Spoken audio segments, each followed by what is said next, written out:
ମନ୍ଥନ ପାଇଁ ମନ୍ଦାର ପର୍ବତକୁ ମନ୍ଥନ ଦଣ୍ଡ କରାଗଲା ଏବଂ ବାସୁକୀ ନାକକୁ କରାଗଲା ରସି। ଦେବତାମାନେ ବାସୁକୀର ଲାଞ୍ଜ ଧରିଲେ, ଅସୁରମାନେ ଧରିଲେ ତାହାର ମୁଣ୍ଡ। ସମୁଦ୍ର ମନ୍ଥନ ଆରମ୍ଭ ହେଲା, କିନ୍ତୁ ହଠାତ୍ ମନ୍ଦାର ପର୍ବତ ସମୁଦ୍ର ଭିତରକୁ ଡୁବିବାକୁ ଲାଗିଲା। ତେବେ ଭଗବାନ ବିଷ୍ଣୁ କୁର୍ମ ଅବତାର ନେଲେ। ସେ ବିଶାଳ କଚ୍ଛପ ରୂପ ଧାରଣ କରି ସମୁଦ୍ର ତଳେ ଯାଇ ନିଜ ପିଠି ଉପରେ ମନ୍ଦାର ପର୍ବତକୁ ଧରି ରଖିଲେ। ତାପରେ ପୁଣି ଥରେ ସମୁଦ୍ର ମନ୍ଥନ ଆରମ୍ଭ ହେଲା। ଧୀରେ ଧୀରେ ସମୁଦ୍ରରୁ ବାହାରିବାକୁ ଲାଗିଲା ଅନେକ ଦିବ୍ୟ ବସ୍ତୁ। ସବୁଠାରୁ ପ୍ରଥମେ ବାହାରିଲେ କାମଧେନୁ ଗାଈ, ତାପରେ ବାହାରିଲେ ଉଚ୍ଚଶ୍ରବ ଘୋଡ଼ା, ଐରାବତ ହାତୀ, କୌସ୍ତୁଭ ମଣି, କଳ୍ପବୃକ୍ଷ, ଅପ୍ସରାମାନେ, ଚନ୍ଦ୍ରଦେବ ଏବଂ ତାପରେ ସମୁଦ୍ରରେ ପ୍ରକଟ ହେଲେ ମାତା ଲକ୍ଷ୍ମୀ। ସମସ୍ତ ଦେବତା ଓ ଅସୁର ଆଶ୍ଚର୍ଯ୍ୟରେ ଦେଖୁଥିଲେ, କିନ୍ତୁ ସେମାନେ ଜାଣିନଥିଲେ ସବୁଠାରୁ ଭୟଙ୍କର ବସ୍ତୁ ଏଯାବତ୍ ବାହାରିବାକୁ ବାକି ଥିଲେ। ହଠାତ୍ ସମୁଦ୍ର ଭିତରୁ ବାହାରିଲା ଏକ ଭୟଙ୍କର କଳା ଧୂଆଁ। ସେହି ଧୂଆଁରୁ ପ୍ରକଟ ହେଲେ ହଳାହଳ ବିଷ। ସେହି ବିଷ ଏତେ ଭୟଙ୍କର ଥିଲା ଯେ ତାହାର ତାପରେ ସମଗ୍ର ବ୍ରହ୍ମାଣ୍ଡ ଜଳିବାକୁ ଲାଗିଲା। ନଦୀର ପାଣି ଶୁଖିବାକୁ ଲାଗିଲା, ପୃଥିବୀ କମ୍ପି ଉଠିଲା। ଦେବତା ଓ ଅସୁରମାନେ ଭୟରେ ଦୌଡ଼ିବାକୁ ଲାଗିଲେ। କାହାରି ପାଖରେ ଏହି ବିଷକୁ ରୋକିବା ପାଇଁ ଶକ୍ତି ନଥିଲା। ସମସ୍ତଙ୍କ ମନରେ ଆସିଲା କେବଳ ଗୋଟିଏ ନାମ, ମହାଦେବ।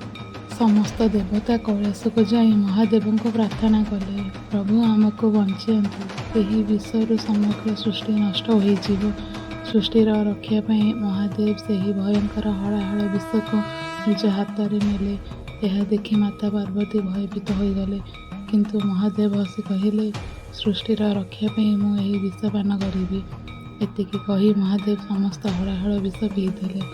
ଦେବତାମାନେ ଆଶ୍ଚର୍ଯ୍ୟରେ ଦେଖୁଥିଲେ, କିନ୍ତୁ ସେତେବେଳେ ମାତା ପାର୍ବତୀ ତୁରନ୍ତ ମହାଦେବଙ୍କ କଣ୍ଠକୁ ଧରିଦେଲେ, ଯାହାଦ୍ୱାରା ବିଷ ତାଙ୍କ ଶରୀର ଭିତରକୁ ନ ଯାଇ ବିଷ କଣ୍ଠରେ ରହିଗଲା ଏବଂ ସେହି ବିଷର ପ୍ରଭାବରେ ମହାଦେବଙ୍କ କଣ୍ଠ ନୀଳ ହୋଇଗଲା। ସେହିଦିନଠାରୁ ମହାଦେବଙ୍କ ନାମ ପଡ଼ିଲା ନୀଳକଣ୍ଠ ମହାଦେବ। ମହାଦେବଙ୍କ ତ୍ୟାଗ ପରେ ସମୁଦ୍ର ମନ୍ଥନ ପୁଣି ଥରେ ଆରମ୍ଭ ହେଲା।